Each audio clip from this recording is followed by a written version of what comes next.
ఈ భక్తులందరూ కలిసి వేరుల గ్రహారం పీఠం నుండి మానుగుల శతకం పట్టుకి కాలినడకని చేరుకుని ఆ చల్లని పాదాలను పూజించుకొని మానుగుల గ్రామం అంతా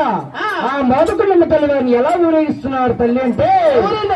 ఏలో ఏలో ఏలో ఏలో మదమ్మ తల్లికి సంబరాలు